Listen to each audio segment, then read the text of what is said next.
Hello दोस्तों, आप सभी का स्वागत है आपके अपने चैनल एक स्टडी पॉइंट में। दोस्तों अभी हम बात कर रहे हैं जनमत लोकमत, और इसका जो फर्स्ट पार्ट है वो हमने कंप्लीट किया है और आज हमें जो कंप्लीट करना है उसका सेकंड पार्ट। लेकिन अभी तक जो हमने फर्स्ट पार्ट में जो डिस्कस किया है, सबसे पहले हम बात करें इंट्रोडक्शन पर हमने बात की है, प्रस्तावना क्या है जनमत की, और इसमें हम बात करें फीचर, इसकी हम देखते हैं जो विशेषताएँ हैं, ठीक है ना। जनमत की जो बहुत सारे हम कह सकते हैं, बहुत सारे अलग अलग जो थिंकर हैं उनकी अपनी डेफिनेशन है, उस पर हमने बात की है। और इसी में हम देखें nature of public opinion, it means हम कहें जनमत की प्रकृति, उस पर भी हमने बात की है। लेकिन अगर जनमत का जो एक मेन कंसेप्ट है, अगर इसको आप प्रॉपर अंडरस्टैंड करना चाहते हैं, समझना चाहते हैं, तो फर्स्ट पार्ट को आप देखिए और उसके बाद सेकंड पार्ट को देखिए, तो प्रॉपर आप अच्छे से उसको समझ पाएंगे। तो आइए जो सेकंड पार्ट है आइए शुरू करें। अब फर्स्ट हम देखते हैं जनमत की विशेषताएं, इट मीन्स अगर हम कहें कैरेक्टरिस्टिक्स या फीचर्स ऑफ पब्लिक ओपिनियन, जनमत की विशेषताएं क्या हैं वो भी हमारे लिए ज़रूरी है, उस पर भी हम बात करेंगे। लेकिन इसी के साथ में हम बात करें जनमत का महत्व, it means importance of public opinion, इस पर भी हमें बात करनी है। और इसमें हम बात करें जनमत की या जनमत का निर्माण और उसकी अभिव्यक्ति, इट मीन्स हम कहें अगर हम देखते हैं फॉर्मेशन, अगर हम देखते हैं formation and expression of public opinion, it means जनमत का निर्माण और उसकी अभिव्यक्ति, इसमें बहुत सारे एलिमेंट्स अगर हम देखें, ठीक है ना। एक कंप्लीट अगर हम देखते हैं जो जनमत या हम कहें फॉर्मेशन ऑफ जो पब्लिक ओपिनियन की हम बात करते हैं, फॉर्मेशन ऑफ पब्लिक ओपिनियन, जनमत का निर्माण कैसे होता है, उसमें कितने एलिमेंट्स का एक कॉम्बिनेशन है, उन सभी पर भी हम विस्तार से बात करेंगे। जैसे हम देखें ह्यूमन एलिमेंट की हम बात करेंगे, इट मीन्स मानव तत्व, परिवार, प्राथमिक समूह, धर्म और धार्मिक संगठन की हम बात करें, या फिर शिक्षण संस्थाएं, एजुकेशन इंस्टीट्यूशंस, और भी बहुत सारे इस तरह के एलिमेंट्स हैं जिस पर हमें बात करनी है। लेकिन आइए अभी जो हम बात करेंगे जनमत की विशेषताएं, अब हम सबसे पहले देखें फर्स्ट फीचर्स की हम बात करते हैं। जनसाधारण का मत, इट मीन्स हम कह सकते हैं ओपिनियन ऑफ द पब्लिक, अगर हम बात करते हैं। और इसमें हम सबसे पहले जो फर्स्ट पॉइंट है जनसाधारण का मत, और इसमें हम ये भी देख सकते हैं कि जनसाधारण का मत आखिर हम किसको कहते हैं। पब्लिक ओपिनियन की अगर हम बात करें, हम जनमत किसको कहेंगे। सबसे पहले एक विशेषता ये भी है कि सभी का मत वह बहुमत, ठीक है ना। हम कहें ओपिनियन ऑफ ऑल पीपल्स की हम बात कर सकते हैं, और इसमें हम ये भी कहेंगे बहुमत अगर वह सार्वजनिक हित के लक्ष्य से विमुख हो, अगर उससे भटक जाए, हम कहें, ठीक है ना, किससे, अगर पब्लिक वेलफेयर या पब्लिक इंटरेस्ट से डाइवर्ट हो जाए तो हम उसको जनमत नहीं कह सकते। लेकिन हम ये भी देखते हैं अगर किसी इंडिविजुअल या किसी व्यक्ति विशेष से जुड़ा हुआ जनमत होता है तो उसको हम लोकमत जनमत नहीं कहते। लेकिन उसमें कंडीशन ये भी है कि सभी का मत वह बहुमत, ठीक है ना, यह हम बात करते हैं कि सभी का मत होना जरूरी है। अब उसके सेकंड पॉइंट पर हम बात करते हैं, आखिर जो नेक्स्ट है हमारा सार्वजनिक हित का मत और लोक कल्याण की भावना, हम ये भी कह सकते हैं फीलिंग ऑफ पब्लिक वेलफेयर, ठीक है ना, एंड इन पब्लिक इंटरेस्ट की हम बात कर सकते हैं, सार्वजनिक हित। और उसमें हम देख सकते हैं कि लोकमत का हम कहते हैं मौलिक और सबसे महत्वपूर्ण विशेषता क्या है, हम कहते हैं लोक कल्याण, इट मीन्स पब्लिक वेलफेयर, ठीक है ना। एक सबसे बड़ी जो एक इसकी फीचर्स की हम बात करते हैं वो ये भी है कि पब्लिक ओपिनियन में पब्लिक वेलफेयर का होना बहुत ही जरूरी, लोक कल्याण, ठीक है ना, होना बहुत ही जरूरी है। उसकी सबसे बड़ी फीचर्स ये भी है। और जब हम वेलफेयर की बात करते हैं, पब्लिक वेलफेयर की हम बात करते हैं, ठीक है ना, तब जाकर के ये कंसेप्ट कंप्लीट हो पाता है। लेकिन अब हम थोड़ा सा नेक्स्ट आगे बात करें, जनता का अपेक्षाकृत अस्थाई मत, इट मीन्स परमानेंट ओपिनियन की बात की गई है। अगर हम देखते हैं परमानेंट ओपिनियन, अस्थाई मत, लेकिन हम ये भी देख सकते हैं कि जन कल्याण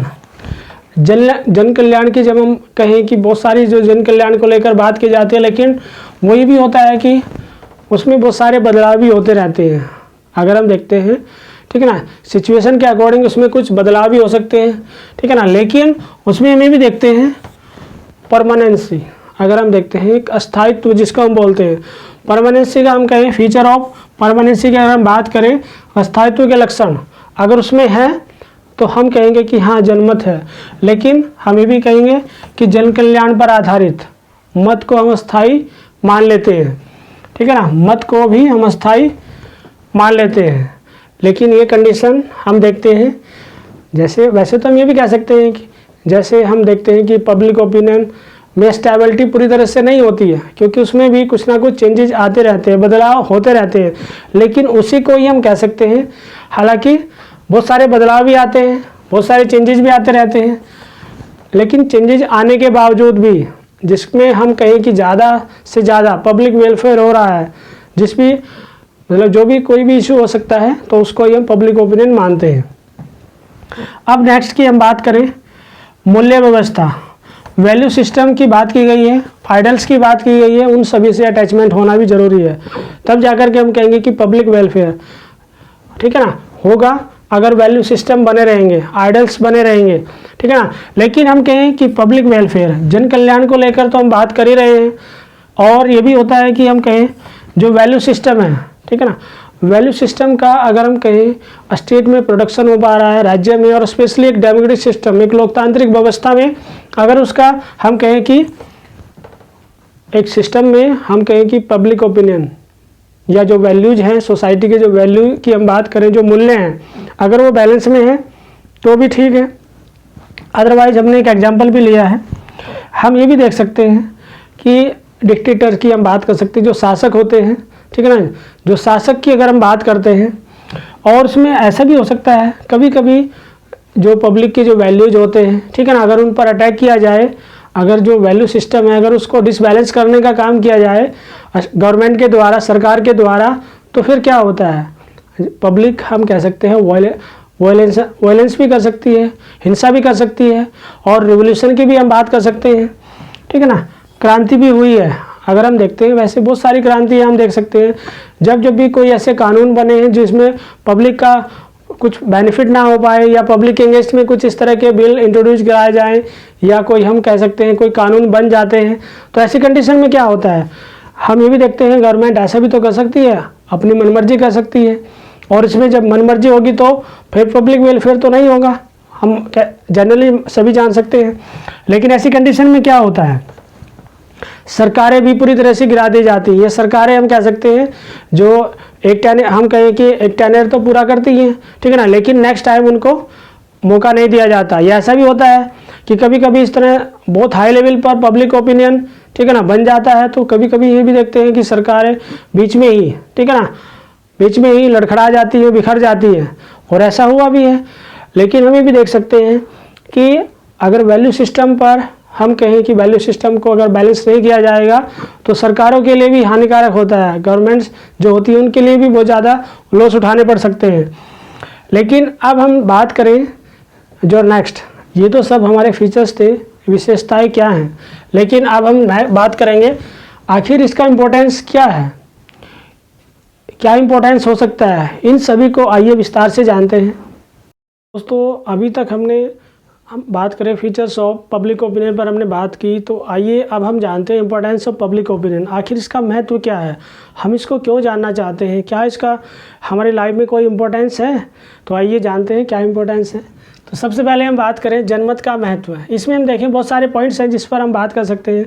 फर्स्ट की अगर हम बात करते हैं शासन की निरंकुशता पर नियंत्रण, अगर हम देखें हम बात कर सकते हैं, अगर हम देखते हैं कि आखिर नियंत्रण को लेकर बात की गई है, इट मीन्स हम कहें गवर्नमेंट की हम कह सकते हैं उसकी जो भी अपनी मनमानी होती है, ठीक है ना, उस पर कंट्रोल किया जाता है, किसके द्वारा, जनमत के द्वारा। तो आइए सबसे पहले जो हमारा पॉइंट है अगर हम बात करते हैं, फर्स्ट जो इसमें पॉइंट है, ठीक है ना, हम कह सकते हैं जनमत के बल पर ही, ठीक है ना, जनमत के बल पर ही सरकारें बनती और बिगड़ती हैं। हम ये भी कह सकते हैं कि जो एक सिस्टम होता है, ठीक है ना, शासन की जो व्यवस्था होती है, अगर वह हम कह सकते हैं जनता के हित में काम कर रही है तो डेफिनेटली कुछ अच्छा ही कर रही है, तो सरकार भी सुरक्षित है और जनता भी अपने जो भी हित हैं उनके वो पूरे हो रहे हैं।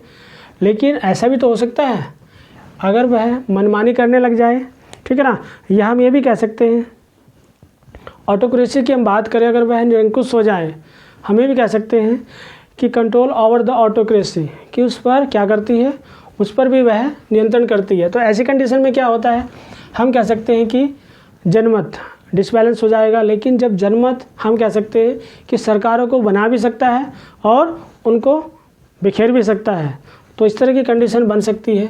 चलिए इम्पोर्टेंस, उसके बाद सेकंड पॉइंट की हम बात करते हैं। जो सेकंड पॉइंट है हमारा, सरकारी अधिकारियों पर नियंत्रण।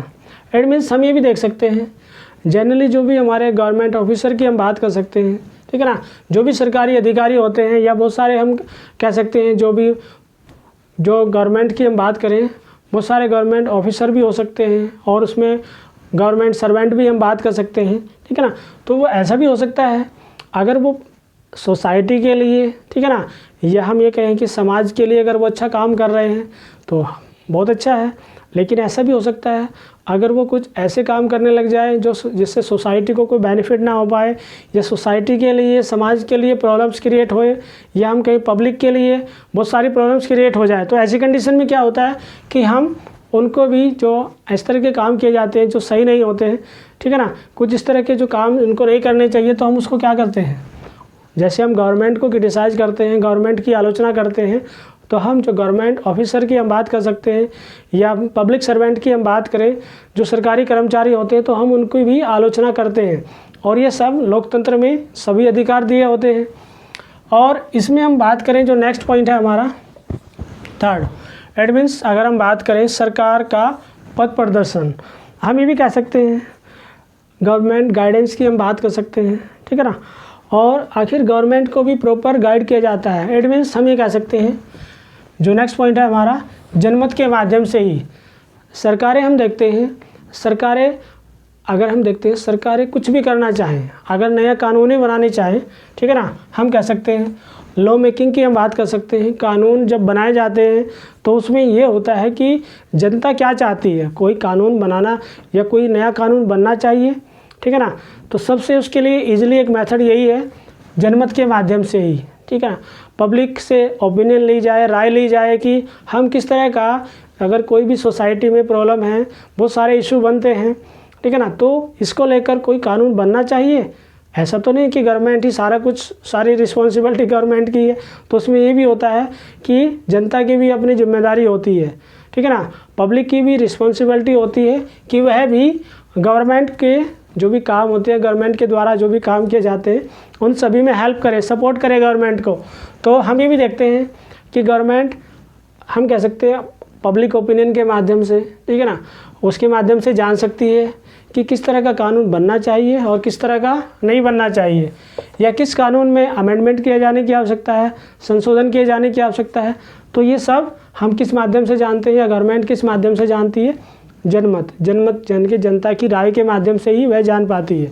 चलिए नेक्स्ट आते हैं, स्वार्थी राजनीतिज्ञों पर नियंत्रण की हम बात कर सकते हैं। इट मीन्स अगर हम बात करें कि आखिर बहुत सारे हम ये देखते हैं कि जो सेल्फिश की हम बात कर सकते हैं, बहुत सारे हम कह सकते हैं control over the selfish politicians की हम बात कर सकते हैं कि उन पर भी कंट्रोल किया जाता है। हम ये भी देखते हैं कि जो सेल्फिश, ठीक है ना, जनमत हम कह सकते हैं, जो सेल्फिश पॉलिटिशियन होते हैं, या हम कहीं बहुत सारे जो लीडर्स की हम बात कर सकते हैं, ठीक है ना, उन पर भी कंट्रोल किया जा सकता है। लेकिन कौन करता है, जनता। इट मीन्स अगर हम देखते हैं, अगर जनमत उसके लिए रेडी हो जाए या जनमत पूरी तरह से बन जाता है, तो हम कह सकते हैं कि जो हमारे पॉलिटिशियन हैं, ठीक है ना, उनको हम नेक्स्ट कोई इस तरह की अपॉर्चुनिटी नहीं दे पाएंगे। और जब भी हम देखते हैं, जब जनता एक, हम कह सकते हैं एक ही सुर में कुछ भी इस तरह का अपना एक ओपिनियन बना लेती है, तो फिर हम ये भी देख पाते हैं कि जो पॉलिटिशियंस जो होते हैं उनको भी हम देखते हैं, उनका भी बायकॉट, उनका बहिष्कार किया जाता है कि नहीं चाहिए हमें ऐसे नेता। तो उस पर यह होता है कि जब उनका बहिष्कार किया जाता है, जो बहुत सारे जो हम कह सकते हैं जो मास मूवमेंट होते हैं, या इस तरह के कोई भी हम कह सकते हैं रैलियाँ वगैरह होती हैं, ठीक है ना, और उसमें हम ये भी देख पाते हैं कि उनका फिर बहिष्कार किया जाता है या उनके नारे लगा दिए जाते हैं बस इस तरह के कि हमें, ठीक है ना। तो इस तरह से होता क्या है, इस तरह से होता है कि जो अदर लीडर्स की हम बात कर सकते हैं, जो अन्य नेता होते हैं, कि आज इस लीडर का, ठीक है ना, इस नेता को एक्सेप्ट नहीं किया गया, इसकी आलोचना की गई है, या इसका हम कहें कुछ भी इस तरह की कुछ बहुत सारे अब्यूज वर्ड की हम बात करें, इस तरह के वर्ड इस्तेमाल किए जाते हैं जो नहीं किए जाने चाहिए। लेकिन जो हम कहीं अदर लीडर होते हैं वो भी समझ जाते हैं कि हमें सेल्फिश नहीं होना है। लेकिन उसके बाद भी हम देखते हैं पॉलिटिक्स को, राजनीति को हम किस तरह से समझ सकते हैं। राजनेता जो होते हैं, पॉलिटिशियन जो होते हैं, वो हम देखते हैं मैक्सिमम बहुत सारे बड़े बड़े स्कैम होते हैं। कौन करता है? आम जनता तो नहीं करती है। हम देखते हैं कोई ना कोई पॉलिटिशियन की हम बात करते हैं तो वो सब किए जाते हैं, लेकिन उस पर कंट्रोल भी तो किया जा सकता है, लेकिन वो जनमत के माध्यम से ही किया जाता है। अब नेक्स्ट पॉइंट की हम बात करें, फोर्थ पर तो हमने बात की है, अब फिफ्थ पर आते हैं।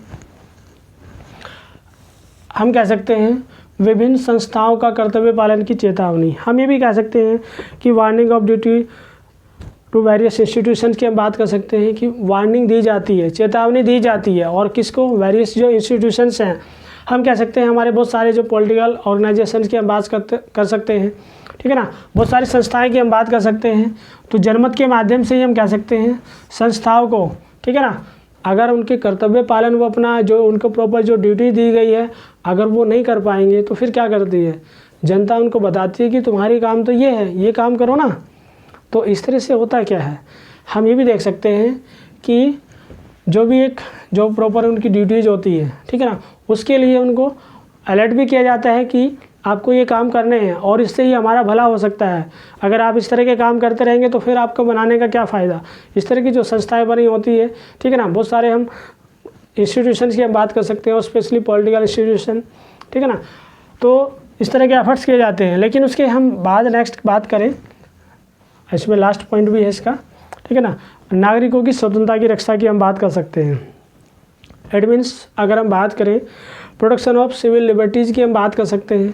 आखिर जो स्वतंत्रता की रक्षा की हम बात कर रहे हैं, नागरिकों की स्वतंत्रता की रक्षा, इट मीन्स हम ये भी कह सकते हैं जब भी कभी ऐसा भी हो सकता है कि गवर्नमेंट क्या कर सके, जो पब्लिक की जो एक लिबर्टी की हम बात करें, जो स्वतंत्रता की हम बात करें, फ्रीडम, ठीक है ना, उसके अगेंस्ट में जाकर भी कुछ ऐसे काम किए जा सकते हैं। गवर्नमेंट कभी कभी जब अपनी मनमर्जी करती है तो ऐसे होने से क्या होता है, हमें भी देख सकते हैं कि जनमत, ठीक है ना, उन्हें इस प्रकार के अनुचित कार्य करने से रोक कर क्या करता है, इट मीन्स जो हम कह सकते हैं फ्रीडम, लिबर्टी, उसको प्रोटेक्शन देने का काम करता है। तो ये सभी कुछ है। लेकिन अभी हमें जो डिस्कस करना है इंपॉर्टेंस ऑफ पब्लिक ओपिनियन पर तो हमने बात की है, ये सब कंप्लीट है, ठीक है ना। अब हम उससे भी ज़्यादा जो इम्पोर्टेंट है अगर हम बात करें, वैसे तो सभी इम्पोर्टेंट ही है, लेकिन अब हम बात करेंगे नेक्स्ट पॉइंट पर, ठीक है ना, जनमत का निर्माण। इट मीन्स इसमें भी हम बात करेंगे जनमत का निर्माण और उसकी अभिव्यक्ति। इट मीन्स हम कह सकते हैं formation and expression of public opinion, ठीक है ना। तो इस पर हम बात करेंगे, देखेंगे कि आखिर जनमत का निर्माण या जनमत बनता कैसे है।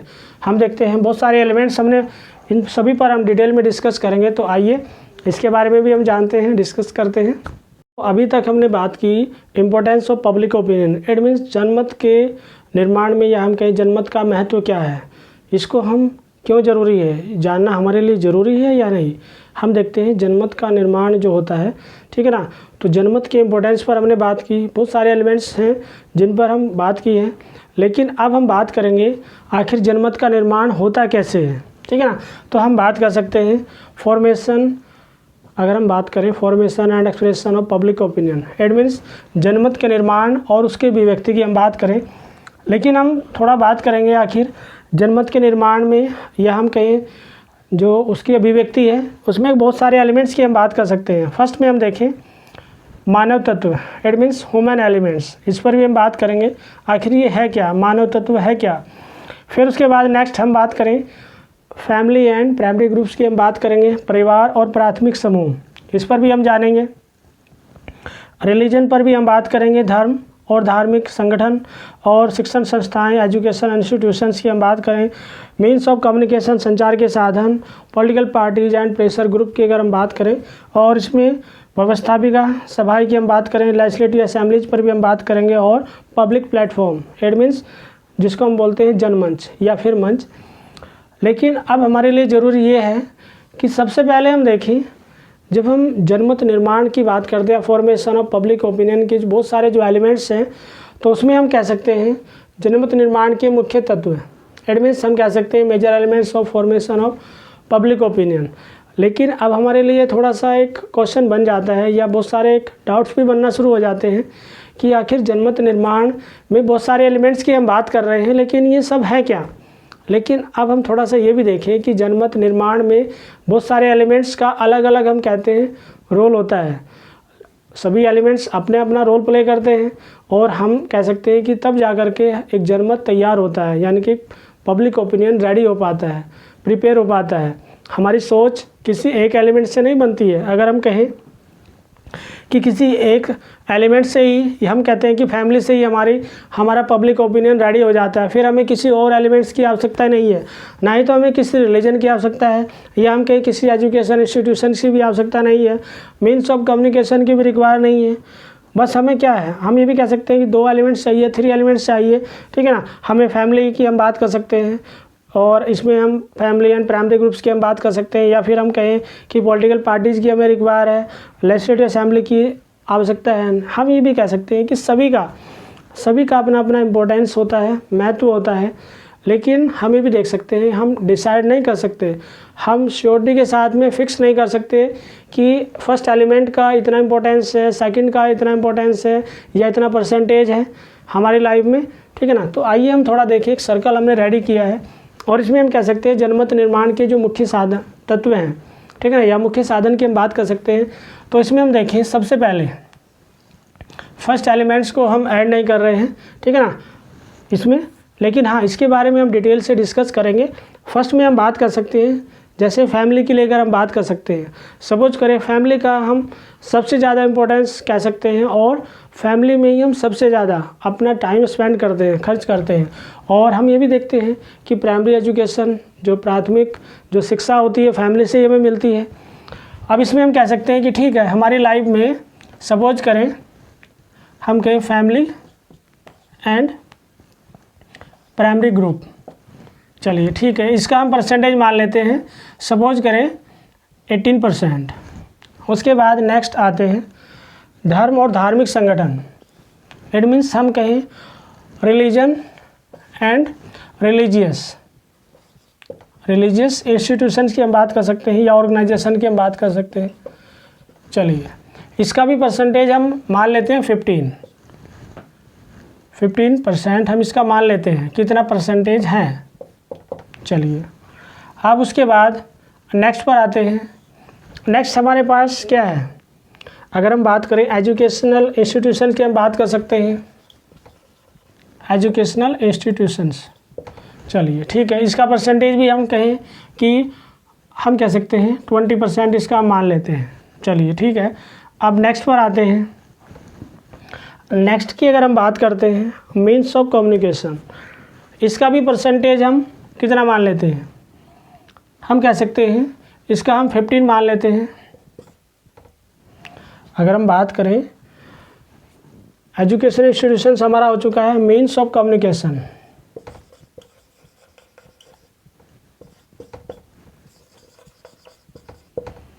चलिए अब इसका देख लेते हैं, इसका हमने 15 मान लेते हैं। अब नेक्स्ट की हम बात करते हैं। अभी तक हमारा first, second, third and fourth. अब फिफ्थ पर आते हैं, political parties and pressure group की हम बात करें, इसका परसेंटेज हम कितना मान लेते हैं। अभी हम देख लेते हैं एक बार, 18 एंड 15, 20, 15, ठीक है ना। और उसके बाद जो हम बात करते हैं पॉलिटिकल पार्टीज, इसका परसेंटेज अगर हम कहें कि 10% ही हमारे लाइफ का पार्ट है ये, ठीक है ना। अभी देख लेते हैं। और उसके बाद हम कहें कि लेजिस्लेटिव असेंबलीज की हम बात कर सकते हैं।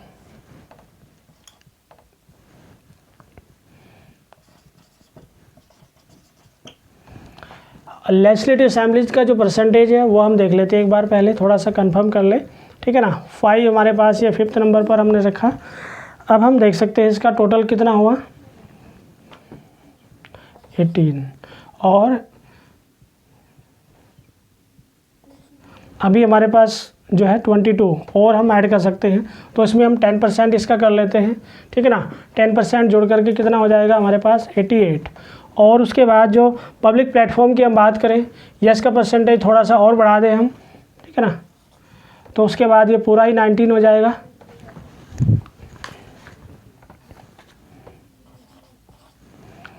अब उसके बाद बाकी जो रहता है पब्लिक प्लेटफॉर्म,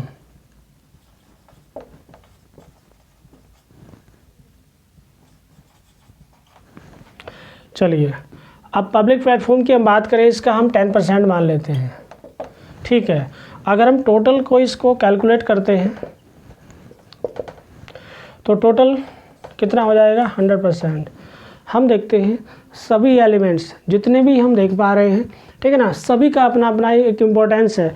लेकिन अगर हम देखते हैं स्टार्टिंग में, सपोज करें हम फैमिली में, ठीक है ना, हम ये भी देखते हैं कि हम सबसे ज़्यादा जो हम टाइम स्पेंड करते हैं, खर्च करते हैं, ठीक है ना, ये हम फैमिली के टच में ज़्यादा रहते हैं।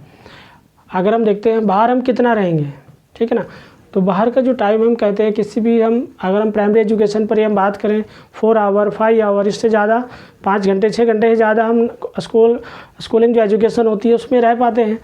लेकिन अगर हम देखें धीरे धीरे फिर जो और परसेंटेज है, चाहे हम बात करें जो रिलीजियस की हम बात करते हैं, उसका जो एक परसेंटेज है वो धीरे धीरे, ठीक है ना, कम भी हो सकता है, ज़्यादा भी हो सकता है। हम कह सकते हैं एक एजम्पशन की हम बात कर सकते हैं, एक संभावना ही हमने व्यक्त की है कि इतना हो सकता है, कम ज़्यादा भी हो सकता है। एजुकेशन इंस्टीट्यूशंस और भी ज़्यादा हो सकता है, थोड़ा कम भी हो सकता है, ठीक है ना। जो लिटरेसी अगर हम देखते हैं जो इलिटरेट पर्सन होता है उसका ये कम होगा, और जो हम कहें जो इलिटरेट यानी कि असाक्षर होगा उसके लिए अलग होगा, और कंडीशन अलग अलग है। फिर हम बात करें मीन्स ऑफ कम्युनिकेशन, ये भी कम ज़्यादा हो सकता है। अगर हम कहें लिटरेट पर्सन है और एक इलिटरेट पर्सन है, एक साक्षर पढ़ा लिखा व्यक्ति है और एक अनपढ़ है, तो उसका भी ये परसेंटेज कम ज़्यादा हो सकता है। उसमें बात करें पॉलिटिकल पार्टी, डिपेंड करता है इंटरेस्ट पर कि हमारा पॉलिटिकल पार्टीज़ में कोई इंटरेस्ट है या नहीं। और इसमें हम बात करें नेक्स्ट जो हम बात कर सकते हैं लेजिस्लेटिव असेंबलीज, उस पर हमारा क्या ओपिनियन है या किस तरह से हम उसके बारे में सोचते हैं, कितना जानते हैं, वो भी डिपेंड करता है। फिर पब्लिक प्लेटफॉर्म, ठीक है ना, उसका परसेंटेज भी डिफरेंट हो सकता है। लेकिन हम देखते हैं इन सभी के कॉम्बिनेशन से हमारी एक राय बनती है, इन सभी का एक इम्पोर्टेंट रोल होता है। लेकिन अब हम देखें जो फर्स्ट पार्ट है, इट मीन्स अगर हम बात करते हैं ह्यूमन एलिमेंट्स, इट मीन्स मानव तत्व आखिर है क्या, तो आइए इसके बारे में जानते हैं। और इसको तो हम ऑलरेडी सब समझ चुके हैं, ठीक है ना।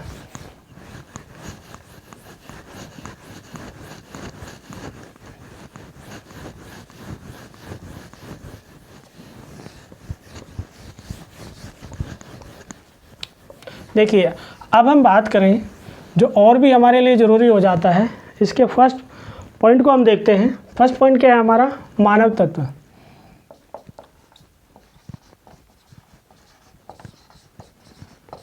It means human elements. अगर हम बात करें किसी भी सोसाइटी में हम देखना चाहें, ठीक है ना, इजीली हम जान सकते हैं। हम 3 तरह के व्यक्ति को बात कर सकते हैं ह्यूमन एलिमेंट्स में। हम बात कर सकते हैं जैसे हम कह सकते हैं सोसाइटी में, समाज में हमें 3 तरह के व्यक्ति देखने को मिलते हैं। इट मीन्स अगर हम बात करें क्लासिफिकेशन ऑफ पर्सन की, अगर हम बात करें कि व्यक्तियों का वर्गीकरण अगर हम बात करें, उसमें फर्स्ट हम देख सकते हैं जो फर्स्ट नंबर है हमारे पास वो क्या है, हम कहते हैं कि एक चिंतनशील व्यक्ति।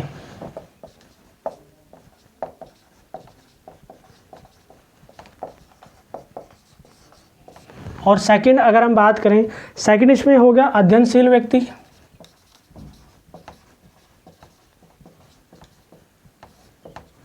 और उसके बाद नेक्स्ट की हम बात करें कर्मशील व्यक्ति।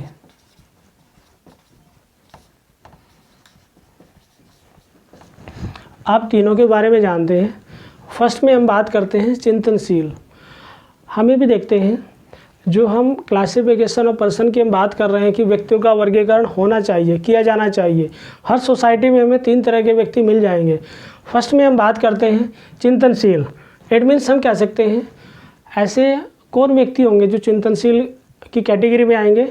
अगर हम देखें फर्स्ट में हम कह सकते हैं इसमें रिफ्लेक्टिव पर्सन की हम बात कर सकते हैं। सेकंड फर्स्ट में क्या है, चिंतनशील व्यक्ति, it means reflective person.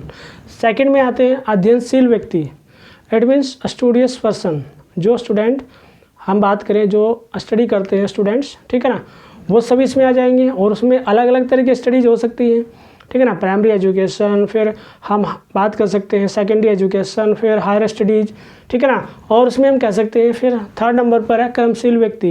It means हम कह सकते हैं वर्कहोलिक पर्सन। अब आइए जानते हैं, फर्स्ट में हम बात करें चिंतनशील व्यक्ति। आखिर चिंतनशील व्यक्ति कौन होते हैं, हम बात कर सकते हैं बहुत सारे ऑथर्स की हम बात कर सकते हैं, लेखकों की हम बात कर सकते हैं, नेताओं की हम बात कर सकते हैं, ठीक है ना। और इसमें हम जिनको हम एमपी या फिर एमएलए, ठीक है ना। और इसमें हम ये भी कह सकते हैं बहुत सारे और भी अलग तरीके से समाज सुधारक हो सकते हैं, ठीक है ना। इट मीन्स आखिर चिंतनशील, ठीक है ना। अगर हम बात करें आखिर इनको रिफ्लेक्टिव पर्सन क्यों बोला गया है, हमें भी देखते हैं। जो फर्स्ट कैटेगरी हमारे पास है, first, second and third. First category में कौन है, फर्स्ट कैटेगरी में हमें देखते हैं कि वो ऐसे एक एलीट, हम कह सकते हैं कि एलीट कम्युनिटी की हम बात कर सकते हैं, वेल एजुकेटेड पर्सन की हम बात कर सकते हैं, जो सोसाइटी के बारे में दूर का सोचते हैं। इट मीन्स जो एट प्रेजेंट में जो सिचुएशन होती है उसके बारे में तो वो अच्छे से समझ रखते हैं ही हैं, उसको तो अच्छे से बहुत अच्छे से जानते ही हैं, लेकिन इन फ्यूचर आगे क्या हो सकता है, किस तरह की क्या पॉसिबिलिटीज़ बन सकती है राज्य में, बहुत सारी हम देखते हैं। बहुत सारे ऑथर्स होते हैं, बहुत सारे पॉपुलर हिस्टोरियन की हम बात कर सकते हैं, ठीक है ना। वो पास्ट के बारे में भी, ठीक है ना, प्रेजेंट के बारे में भी और फ्यूचर के बारे में भी इस तरह की अपनी थिंकिंग सोच रखते हैं। और हम ये भी देखते हैं कि वो सोसाइटी को, समाज को अवेयर करने का भी काम करते हैं, उनको जागरूक करने का भी काम करते हैं। सोशल अवेयरनेस की हम बात कर सकते हैं, पॉलिटिकल अवेयरनेस की हम बात कर सकते हैं, सामाजिक जागरूकता, और हम कह सकते हैं राजनीतिक जागरूकता या फिर धार्मिक जागरूकता, ठीक है ना, रिलीजियस अवेयरनेस। तो सभी तरह की एक अवेयरनेस की हम बात कर सकते हैं। लेकिन हम ये भी देखते हैं बहुत सारे लीडर, सभी तो लीडर नहीं हो सकते, लेकिन हाँ सोसाइटी में कुछ ऐसे पॉपुलर लीडर होते हैं जिनको हम अलग अलग तरीके से जानते हैं। हम उनको कुछ ऐसे लीडर होते हैं जो सिंपली ठीक है अपना नेता पॉलिटिक्स तो करते ही हैं, लेकिन कुछ ऐसे भी होते हैं जो चमत्कारिक नेतृत्व वाले होते हैं, जिनको हम करिश्मेटिक लीडरशिप बोलते हैं। चमत्कारिक नेतृत्व उनका अलग होता है, और जिसमें हम इजली हम ये भी कहते हैं उनको हम फॉलो भी करते हैं, और बहुत जल्दी हम अट्रैक्ट भी हो जाते हैं, उनके जो भी मैसेज होते हैं, जो भी उनकी आइडियोलॉजी होती है उसको फॉलो भी करते हैं। लेकिन अब हम बात करें कुछ एमपी एमएलए भी इस तरह के हो सकते हैं, ठीक है ना, लेकिन सभी बनते तो जनता के बीच में से ही ना, या जनता से ही निकल करके वो एक हीरो भी बन जाते हैं, या एमपी एमएलए बन जाते हैं, कुछ सेलिब्रिटी बन जाती है। लेकिन कुछ सोशल रिफॉर्मर की हम बात करें, ठीक है ना, सोशल रिफॉर्मर भी क्या करते हैं, सोसाइटी का ही पार्ट होते हैं, लेकिन सोसाइटी हम कहें कि वो डिफरेंट सोचते हैं, डिफरेंट उनकी थिंकिंग होती है, और उनका सोसाइटी में डिफरेंट ही कॉन्ट्रीब्यूशन भी होता है। चलिए अब बात करते हैं, सेकंड नंबर पर आ जाते हैं, ठीक है ना। वो सभी तो समाज के हम कहते हैं सोसाइटी को अवेयर करने का भी काम करते हैं, और एडवांस उनकी अपनी थिंकिंग होती है, ठीक है। चलिए ठीक है, अब नेक्स्ट आते हैं स्टूडियस पर्सन। अगर हम देखते हैं फर्स्ट वाले में तो ये है कि उनका पब्लिक ओपिनियन जनमत उनका ऑलरेडी बन चुका होता है, यानी कि पूरी तरह से कंप्लीट हो चुका होता है। लेकिन हम ये भी देख सकते हैं सेकंड नंबर पर जब हम आते हैं studious person, it means students की जो लाइफ होती है वो क्या करती है, जैसे जैसे उनकी एजुकेशन, अगर हम बात करें शिक्षा की हम बात कर सकते हैं, प्राथमिक प्राइमरी एजुकेशन की हम बात कर सकते हैं, ठीक है ना। प्राइमरी एजुकेशन में उनका स्टेटस हम कहते हैं कि सोसाइटी को लेकर उनकी अपनी क्या थिंकिंग है, क्या सोच है, ठीक है ना।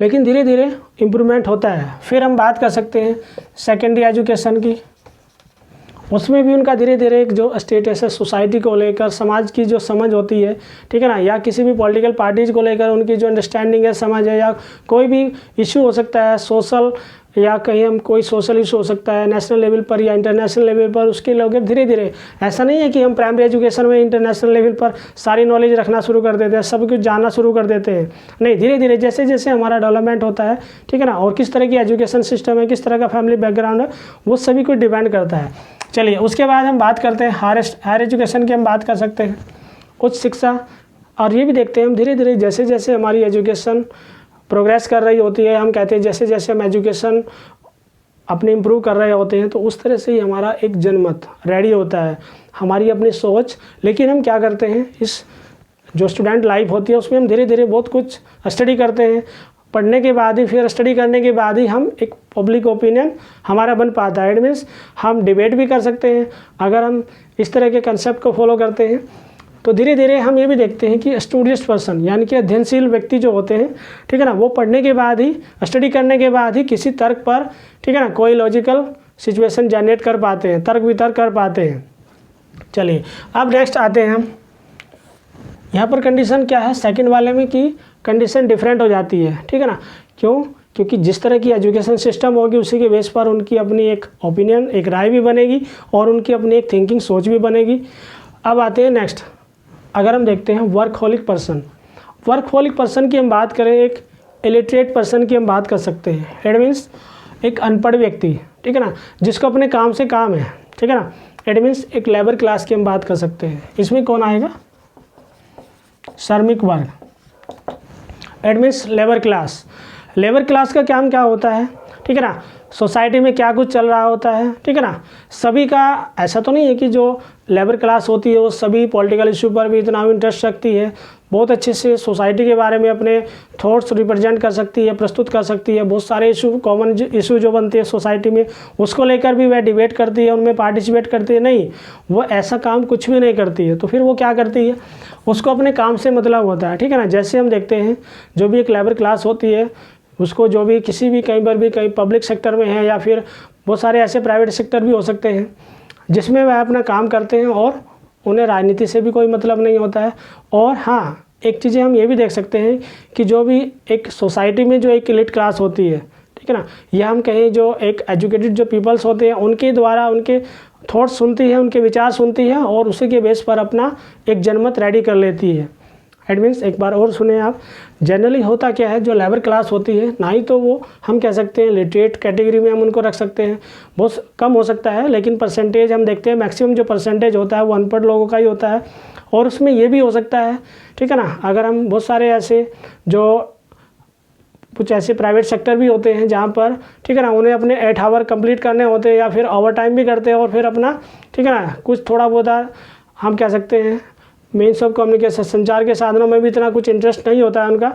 लेकिन हाँ, धीरे धीरे हम ये भी देख सकते हैं कि जो भी सुनते हैं एक दूसरे से कहीं पर भी, ठीक है ना, तो उसके बाद ही उनकी अपनी एक आइडियोलॉजी बन जाती है और उसी के बेस पर उनकी एक राय भी बन जाती है और वो उन सभी राय पर एग्री भी हो जाते हैं। ठीक है, हाँ भाई, अच्छे से जो पढ़े लिखे हैं वही तो सब कुछ अच्छे से जानते हैं, समझते हैं, तो आप सही कह रहे हैं। तो इस तरह का एक जनमत बन जाता है। चलिए अब नेक्स्ट बार हम बात करते हैं, सेकंड पॉइंट पर आते हैं, परिवार और प्राथमिक समूह।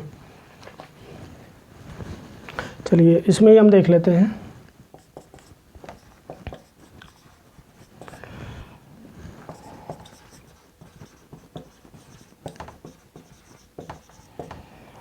देखिए अभी हम बात करें आखिर पब्लिक ओपिनियन की, हम बात कर रहे हैं जनमत। जनमत में हम देखते हैं सेकंड पॉइंट है हमारे पास परिवार और प्राथमिक समूह की हम बात कर रहे हैं, फैमिली एंड फैमिली ग्रुप्स की हम बात करें।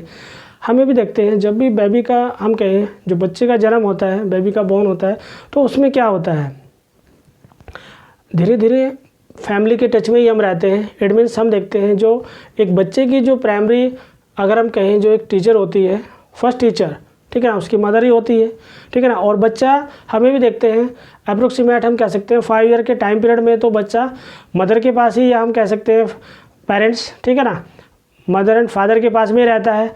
और जिस तरह से उसको जो भी कुछ सिखाया जाता है वो फैमिली से, परिवार से, पेरेंट्स से सीखता है।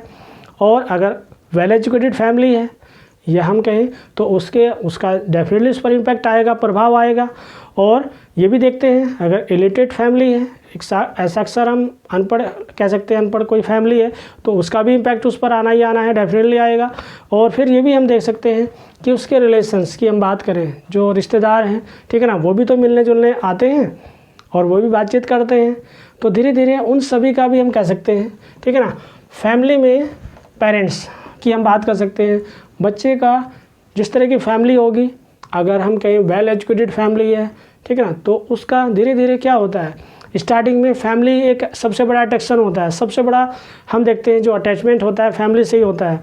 और धीरे धीरे हम देख सकते हैं फिर उसके बाद एक हम कह सकते हैं, फिर अगर हम प्राइमरी एजुकेशन से ही हम जोड़ें तो धीरे धीरे और भी हम कह सकते हैं नेबर्स की हम बात कर सकते हैं, जो पड़ोसी होते हैं आसपास वाले, ठीक है ना, वो भी कहीं ना कहीं पर बातचीत करते हैं और उन सभी से भी एक हम कह सकते हैं एक ओपिनियन बनना शुरू हो जाता है धीरे धीरे। लेकिन अभी उसको इतनी समझ नहीं है, ठीक है ना, क्योंकि अभी फैमिली के टच में है। लेकिन जैसे जैसे प्राइमरी एजुकेशन, ठीक है ना, इम्प्रूव होगी, और प्राइमरी एजुकेशन के बाद अगर हम बात करते हैं, फिर ये तो हमने बात की परिवार, ठीक है ना, फैमिली से धीरे धीरे उसका एक ओपिनियन बनना शुरू होता है। लेकिन अभी कितने परसेंटेज में है ये भी डिसाइड हम नहीं कर सकते, ठीक है ना। लेकिन अब सेकंड पॉइंट में हम आते हैं। सेकंड के बाद अब नेक्स्ट आते हैं धर्म और धार्मिक संगठन। हमें भी देखते हैं, किसी भी फैमिली को हम देख लीजिए, ठीक है ना किसी रिलीजन की हम बात करें, उससे अटैचमेंट होता है। किसी ना किसी धर्म को तो हम कह सकते हैं ऑब्वियसली कोई ना कोई फैमिली हर धर्म से किसी ना किसी धर्म से जुड़ी होती है, किसी ना किसी धर्म को मानते ही हैं। लेकिन हमें भी देखते हैं, जो बच्चे की हम बात कर रहे हैं, एक बेबी की हम बात कर रहे हैं, तो उसमें क्या होता है, जैसे जैसे फैमिली जिस भी रिलीजन को फॉलो करती है, ठीक है ना, उसको ही बच्चा भी एक्सेप्ट कर रहा होता है। अगर हम कहें कि हम हिंदू धर्म या किसी भी सिख धर्म या किसी भी धर्म को हम फॉलो करते हैं, तो बच्चा भी उसी धर्म को मानने लगता है। अगर हम भोले की पूजा कर रहे हैं तो भोले को मानने लग जाते हैं, ठीक है ना। या किसी अदर की हम बात कर सकते हैं, कोई और भी गॉड की बात हम कर सकते हैं। लेकिन धीरे धीरे ऐसा तो नहीं है कि बच्चा अपना तर्क लगाएगा स्टार्टिंग से ही। अगर वो 5 ईयर का है, ठीक है ना, या फिर 10 ईयर का है, तो वो कहेगा नहीं मुझे तो इस भगवान में विश्वास ही नहीं है। तो क्या होता क्या है, मेंटलिटी हमारी आस्थाएँ जुड़ जाती है। और धीरे धीरे हम ये भी कह सकते हैं रिलीजन का एक सकारात्मक,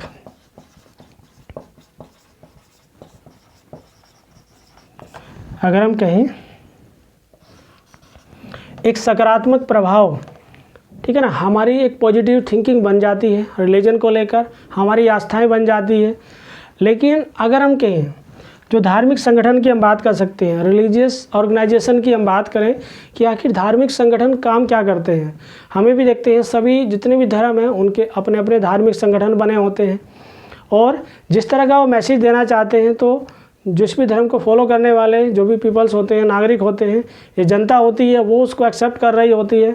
और उसको एक नाम और भी दिया जाता है। हम पॉजिटिव इफ़ेक्ट की तो हम बात कर ही रहे हैं, पॉजिटिव इम्पैक्ट तो आता ही आता है। लेकिन हम ये भी देखते हैं उसको एक देववाणी है, इट मीन्स डिवाइन, देवी है। इट मीन्स जो भी मैसेज दिया जाता है, जो धार्मिक संगठन की हम बात कर रहे हैं, ठीक है ना, उसको ईजिली एक्सेप्ट कर लिया जाता है। और धर्म का हम ये देखते हैं इतना अधिक प्रभाव होता है हर व्यक्ति के जीवन में, हम देख सकते हैं, ठीक है ना, जो एक मैक्सिमम जो परसेंटेज है रिलीजन को लेकर इतना एक प्रभाव होता है हमारे जीवन में कि हम कोई तर्क भी इस्तेमाल नहीं करते। हम उसमें जैसा जो भी धर्म गुरु जो भी आदेश देते हैं उसको हम इजीली पॉजिटिव वे में लेते हैं, एक्सेप्ट कर लेते हैं। उसमें हम कोई तर्क इस्तेमाल ही नहीं कर पाते, क्योंकि हमारा जो माइंड है पूरी तरह से कैप्चर किया जा चुका होता है, या हम पूरी तरह से अपने माइंड को हम कह सकते हैं रिलीजन के लेकर पूरी तरह से उसमें सरेंडर कर चुके होते हैं। तो इस तरह को लेकर हम कह सकते हैं पूरी तरह से धार्मिक आस्था बन जाती है हमारी। और अब उसके बाद नेक्स्ट हम बात करें, लेकिन इन सभी पर जो पॉइंट्स पर हम बात कर रहे हैं, धार्मिक और धार्मिक संगठन, इन सभी से भी हम कहते हैं जनमत रेडी होता है, या हम कहें फॉर्मेशन ऑफ पब्लिक ओपिनियन, जनमत का निर्माण होता है धर्म के माध्यम से भी, रिलीजन के माध्यम से भी। चलिए उसके बाद नेक्स्ट पॉइंट की हम बात करें, एजुकेशनल इंस्टीट्यूशन की हम बात करें, आखिर इसका क्या इम्पोर्टेंट रोल है। अगर हम कहें जो शिक्षण संस्थाएं की हम बात कर रहे हैं, उसमें भी अलग अलग तरह के लेवल की हम बात कर सकते हैं। उसमें फर्स्ट की हम बात करें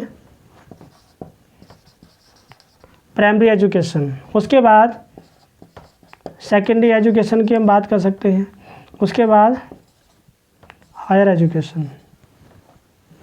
अगर हम देखें प्राइमरी एजुकेशन में हम कह सकते हैं कि हम ठीक है, हम थोड़ा बहुत एजुकेशन के बारे में जानना शुरू करते हैं। लेकिन धीरे धीरे हमें भी देखते हैं इस सिस्टम में हमारे जब प्राइमरी एजुकेशन हम ले रहे होते हैं, बेबी की अगर हम बात करें, बच्चा जब एजुकेशन ले रहा होता है प्राइमरी एजुकेशन, तो उसमें धीरे धीरे उसका फ्रेंड सर्कल भी बनना शुरू होता है। अगर अच्छे फ्रेंड हैं, ठीक है ना, अगर अच्छे फ्रेंड हैं तो डेफिनेटली एक पॉजिटिव ओपिनियन रेडी होगा। और अगर बैड फ्रेंड होंगे जो उसको गलत कुछ ना कुछ ऐसी बातें सिखाएंगे, तो फिर एक नेगेटिव ओपिनियन रेडी होगा।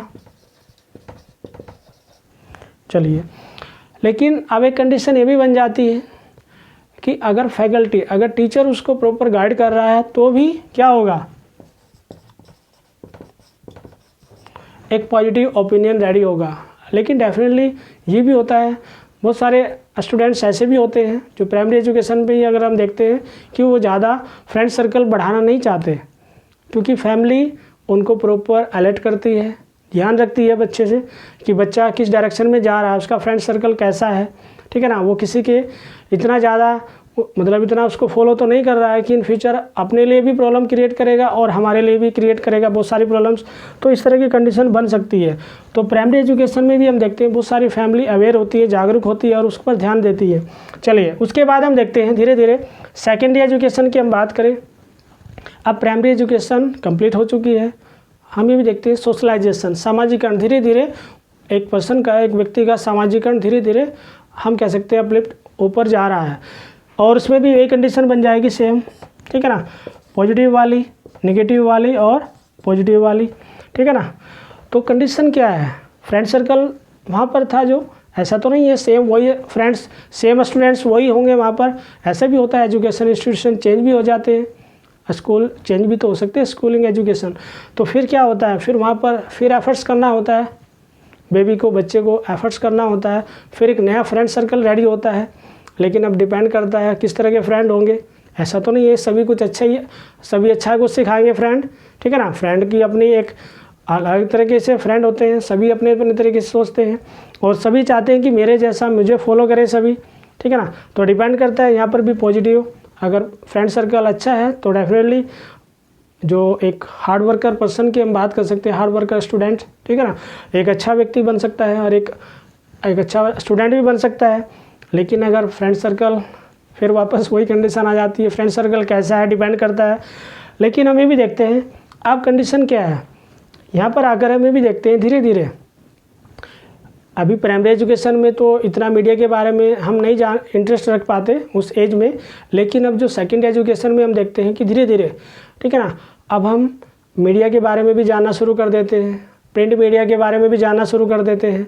और धीरे धीरे एट प्रेजेंट में तो कंडीशन क्या है, एट प्रेजेंट में तो हम देखते हैं व्हाट्सएप है, फेसबुक है, ट्विटर, इंस्टाग्राम, ऐसे बहुत सारे सोशल मीडिया की हम बात कर सकते हैं। लेकिन अब नेक्स्ट हम बात करें हायर एजुकेशन। हायर एजुकेशन में भी अगर हम देखते हैं वही सेम कंडीशन है, लेकिन यहाँ पर हम देख सकते हैं कि हायर स्टडीज़ में जब हम देखते हैं बहुत सारी कंडीशन डिफरेंट हो जाती है। अभी तक जो फ्रेंड सर्कल है, ठीक है ना, हो सकता है हमारा फ्रेंड सर्कल यहाँ तक पहुँच पाता है, नहीं पहुँच पाता है, डिपेंड करता है और हम कितना उनके टच में रह पाते हैं। बहुत सारे फ्रेंड तो हमारे हमसे छूट चुके होते हैं, लेकिन अब डिपेंड करता है कि अब हमारा जो एक ओपिनियन है, एक जो पब्लिक ओपिनियन है, वो किस तरह से प्रोग्रेस कर रहा है। लेकिन हमें भी देखते हैं कि बहुत सारे न्यूज़पेपर स्टडी हम करते हैं और बहुत सारी मैगजीन्स को भी हम स्टडी करते हैं और डिफरेंट टाइप के हम देखते हैं, इलेक्ट्रॉनिक या प्रिंट मीडिया, ठीक है ना, उन सभी की भी हेल्प लेते हैं और धीरे धीरे हमारा जो एक पब्लिक ओपिनियन है, जनमत है, ठीक है ना, वो रेडी होता है। चलिए उसके बाद हम बात करें next means of communication. Means of communication को, इसको भी हम अच्छे से समझेंगे आखिर है क्या। जनरली अगर हम बात करें मीन्स ऑफ कम्युनिकेशन की, जब हम बात करते हैं, हालांकि अगर हम डेमोक्रेटिक सिस्टम में देखें, एक लोकतांत्रिक व्यवस्था में अगर हम देखते हैं, अभी तक आपने सुना होगा कि मीडिया क्या है, एक फोर्थ पिलर। अगर हम मीडिया की बात करते हैं, इट मीन्स अगर हम देखते हैं, इसको थोड़ा सा समझें, ठीक है ना, संचार के साधन। हम ये भी देखते हैं संचार के साधन है क्या।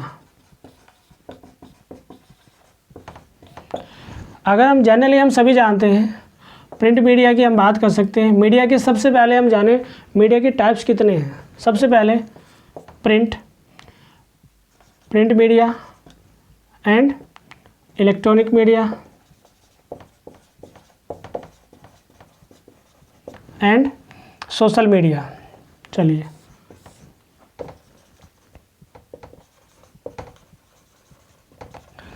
तीन तरह की मीडिया हम देख पाते हैं, लेकिन हम ये भी देखते हैं मीडिया को हम डेमोक्रेसी का फोर्थ पिलर भी मानते हैं। इट मीन्स फोर्थ पिलर कौन से हैं, अगर हम बात करें लोकतंत्र के चार स्तंभ, इट मीन्स पिलर, जैसे एक सपोज करें एक मकान होता है वो 4 पिलर पर ही टिका होता है, तो इस तरह से हम ये भी देखते हैं लोकतंत्र है 4 पिलर पर ही है। अब 4 पिलर कौन से हैं?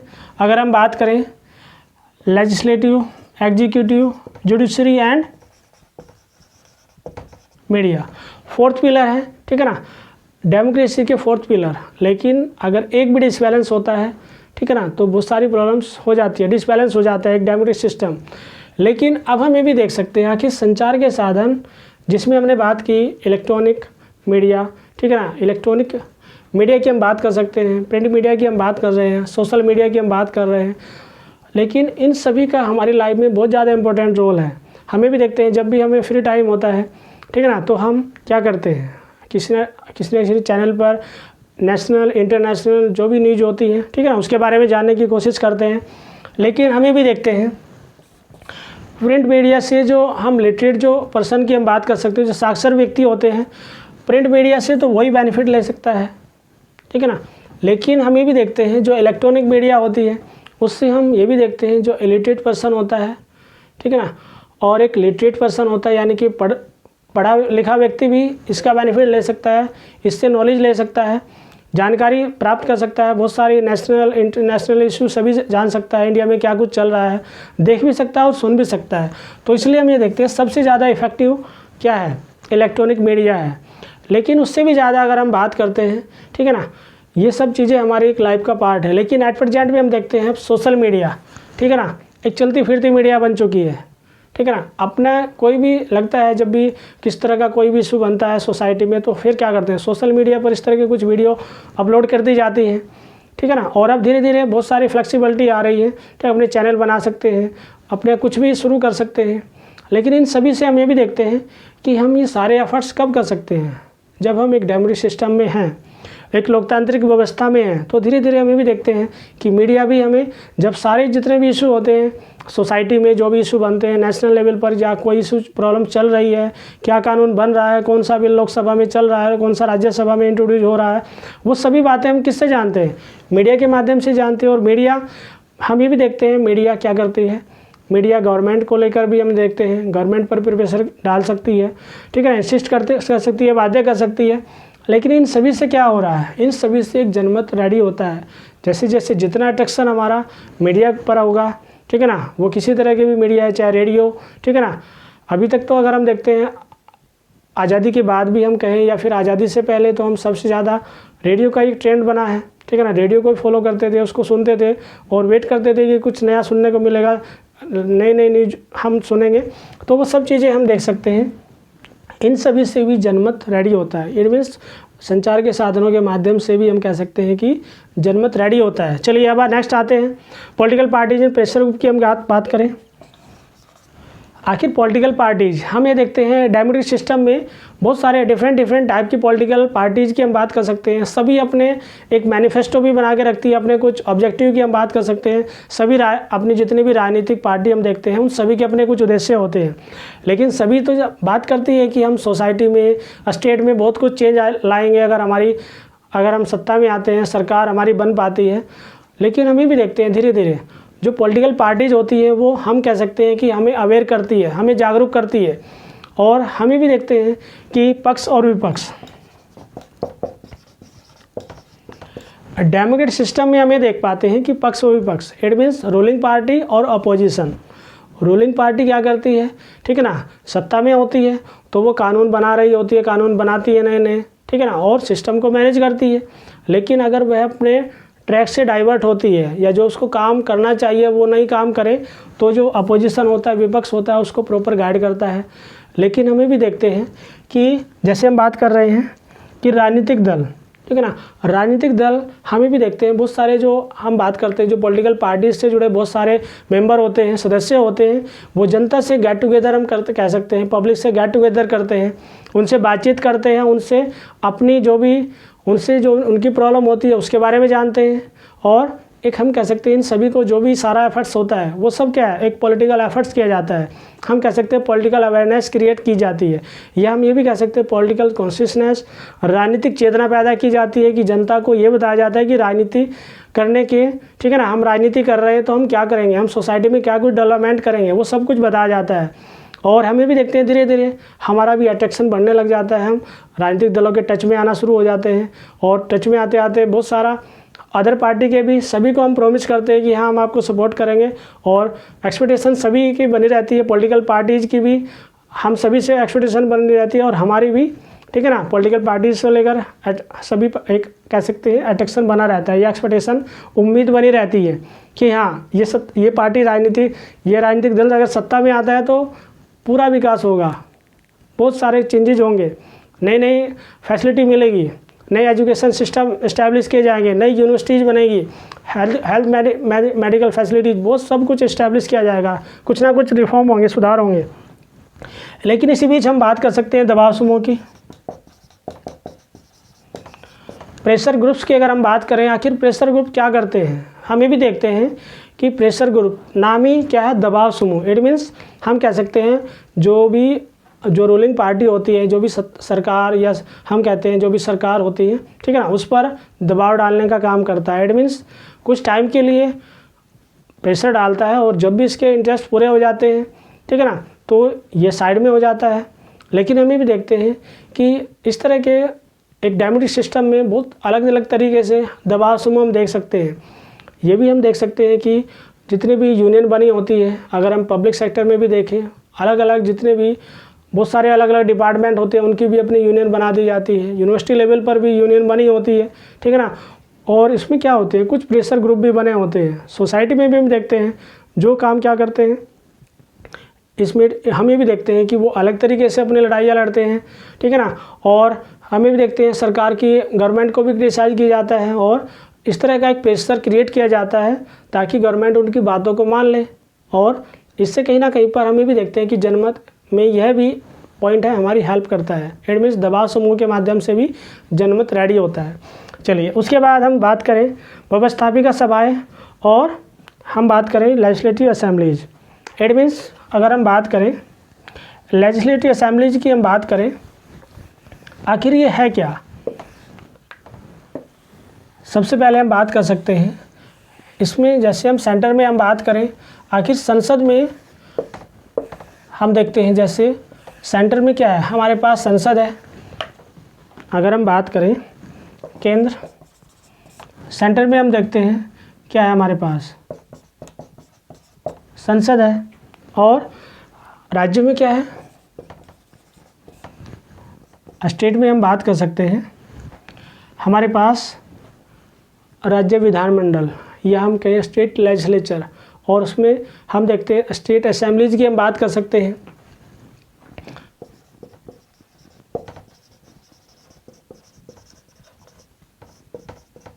चलिए अब हम देख सकते हैं कि पार्लियामेंट में हम देखते हैं, जैसे हम बाईकैमरल सिस्टम की हम बात कर सकते हैं। कुछ स्टेट ऐसे हैं जहाँ पर बाईकैमरल सिस्टम है, लेकिन इन सभी का काम क्या है, अगर हम देखते हैं जो भी गवर्नमेंट के द्वारा जो भी रूलिंग पार्टी होती है, ठीक है ना, और अपोजिशन भी होता है, तो हम ये देख सकते हैं कि संसद के द्वारा जो भी कानून बनाए जाते हैं, ठीक है ना, उनको लेकर भी हम एक ओपिनियन रेडी करते हैं। कभी कभी ऐसा होता है कुछ कानून बनते हैं, ठीक है ना, उसमें ओपिनियन मांग लिया जाता है। जैसे हमने लास्ट टाइम भी डिस्कस किया था कि जो एक ऑडिटोरियल जो पेज होता है, जो एक संपादकीय पेज होता है, आपने देखा भी होगा किस तरह का एक पेज होता है संपादकीय, ठीक है ना।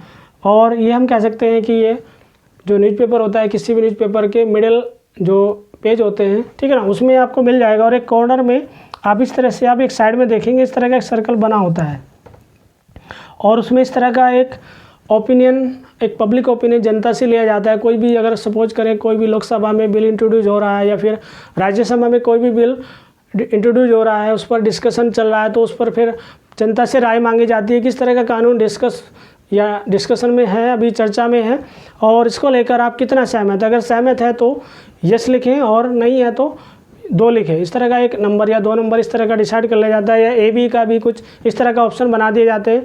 लेकिन हम ये देखते हैं कि इन सभी से क्या होता है, जब भी कोई भी बिल लोकसभा में इंट्रोड्यूस होता है, लोकसभा में भी चर्चा में रहता है, तो उसको लेकर भी हम एक ओपिनियन बनाते हैं, एक जनमत रेडी करते हैं। राज्यसभा में है तो राज्यसभा में भी। लेकिन ये भी होता है कि स्टेट में भी अपनी जो हम कह सकते हैं बाईकैमरल सिस्टम है, बहुत सारे स्टेट ऐसे हैं जहाँ पर यूनिकैमरल है, यानी कि एक सदनी है, और उसमें कुछ भी बिल या हम कह सकते हैं कोई भी कानून बन रहा होता है, और एनुअल बजट को लेकर भी हम कह सकते हैं सभी कुछ एक ओपिनियन, एक जनमत, एक पब्लिक ओपिनियन बनता है। इन सभी में हम देखते हैं इन सभी का भी एक रोल होता है। लेकिन उसके बाद हम बात करें पब्लिक प्लेटफॉर्म, आखिर जनमंच की हम बात कर सकते हैं। इसको भी जानें आखिर जनमंच होता क्या है।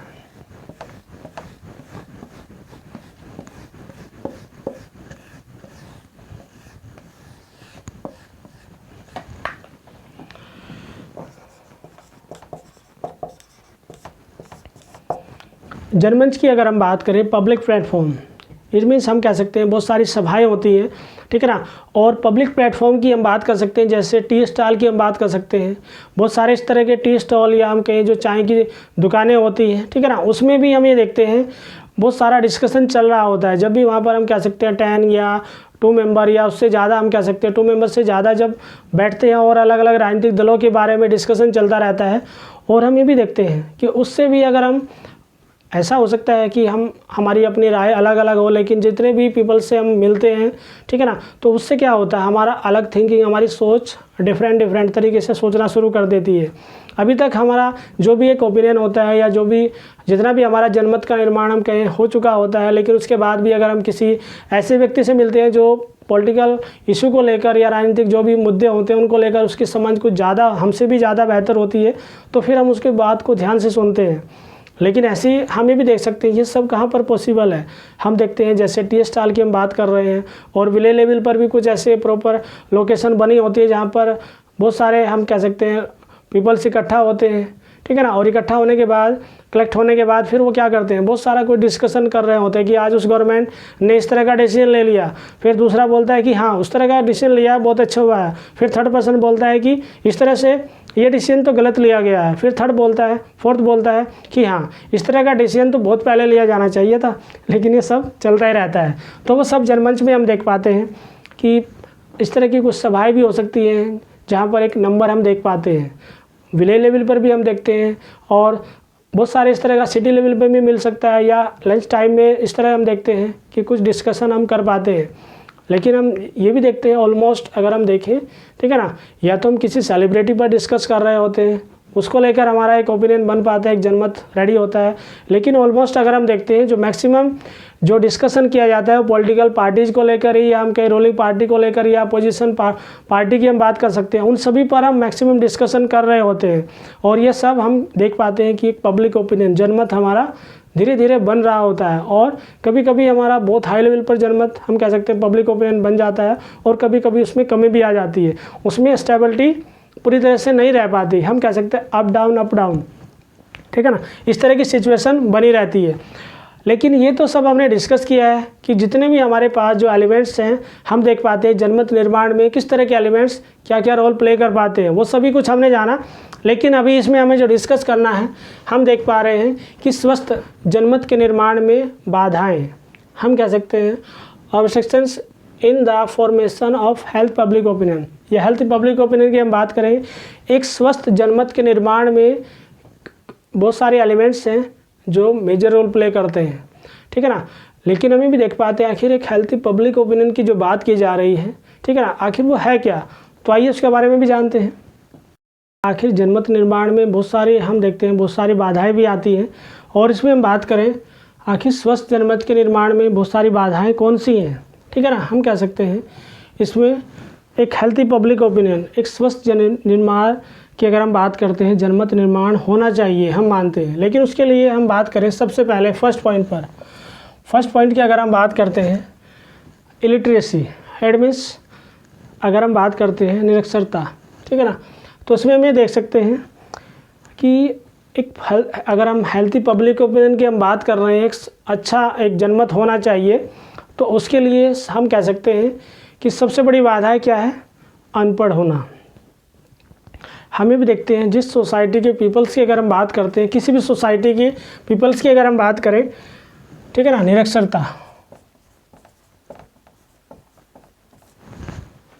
अगर हम देखते हैं लिटरेसी परसेंटेज अगर अच्छा होगा, अगर हम जिसको बोलते हैं साक्षरता दर,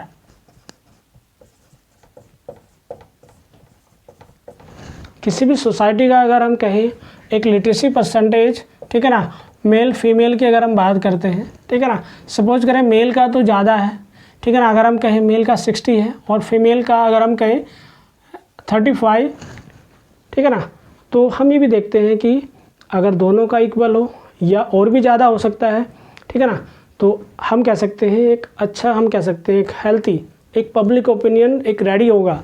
लेकिन एक कंडीशन क्या है, इलिटरेसी की हम बात कर रहे हैं, ठीक है ना, अगर हम कहें एक निरक्षरता वाला अनपढ़ लोगों के लिए अगर हम बात करें, ठीक है ना, उनके लिए कंडीशन क्या है, उसमें भी कह सकते हैं फिर मेल और फीमेल का अगर हम कहें 30% या फिर हम कहें फीमेल का इसमें और भी कम हो जाएगा, हम कह सकते हैं 16%।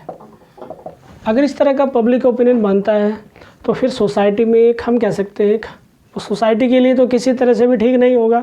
फिर सोसाइटी में बहुत सारे इशू बनेंगे, ठीक है ना, उनका हम सॉल्यूशन कैसे कर पाएंगे अगर हम जो कॉमन इशू हैं, ठीक है ना, उनको लेकर हमारी प्रॉपर अंडरस्टैंडिंग नहीं होगी, ठीक है ना। धीरे धीरे अगर हमारा जो एक लिटरेसी परसेंटेज है किसी भी स्टेट की हम बात करें या किसी भी सोसाइटी की और स्पेशली एक डेमोक्रेटिक कंट्री की, एक लोकतांत्रिक व्यवस्था की अगर हम बात करते हैं, उसमें जो जितना जितना अच्छा हम कह सकते हैं एक हेल्थी पब्लिक ओपिनियन बनने में सबसे बड़ी ज़रूरी क्या है, उस स्टेट का या उस सोसाइटी के पीपल्स का पढ़ा लिखा होना, ठीक है ना। तो ये सबसे बड़ी बाधा पैदा करता है।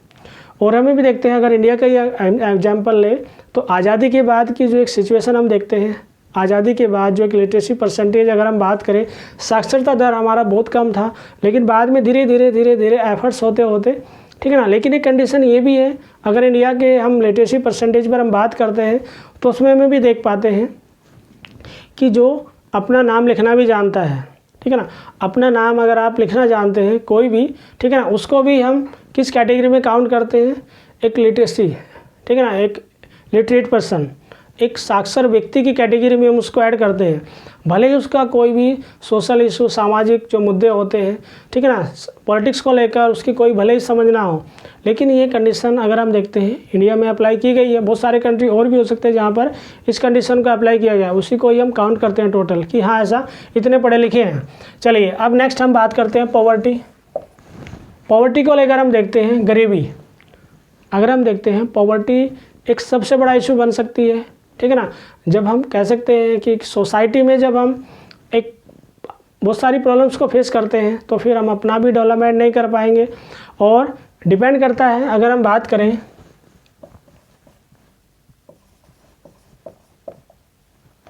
निर्धनता की हम बात कर रहे हैं, ठीक है ना, पॉवर्टी पर हम बात कर रहे हैं। आखिर गरीबी अगर हम देखते हैं किसी भी सोसाइटी के लिए, ठीक है ना, बहुत सारी प्रॉब्लम्स को बढ़ाने का काम करती है। लेकिन डिपेंड करता है कोई भी कंट्री, ठीक है ना, अपनी सोसाइटी के लिए, अपने समाज के लिए, ठीक है ना, उसको इस तरह की प्रॉब्लम को ना बढ़ने दे। लेकिन हम भी देखते हैं सभी देशों में, ठीक है ना, परसेंटेज उसका भले ही कम हो सकता है, पॉवर्टी हम सभी कंट्री सभी देशों में देख पाते हैं। और कंडीशन ये भी बनती है कि हमारे पास किस तरह के रिसोर्सेज हैं, ठीक है ना, उनके लिए एम्प्लॉयमेंट का एक सिस्टम, रोज़गार की व्यवस्था की गई है या नहीं की गई है, पब्लिक सेक्टर में उनको किस तरह से उनको रोज़गार दिए जा रहे हैं या नहीं दिए जा रहे हैं, ठीक है ना। और पब्लिक सेक्टर हैं, कुछ प्राइवेट सेक्टर हैं, ठीक है ना, उन सभी में एक जो सिस्टम है अगर वो हमने प्रॉपर बैलेंस किया हुआ है तो पॉवर्टी का जो कंसेप्ट है वो इतना हम पर हावी नहीं हो पाएगा।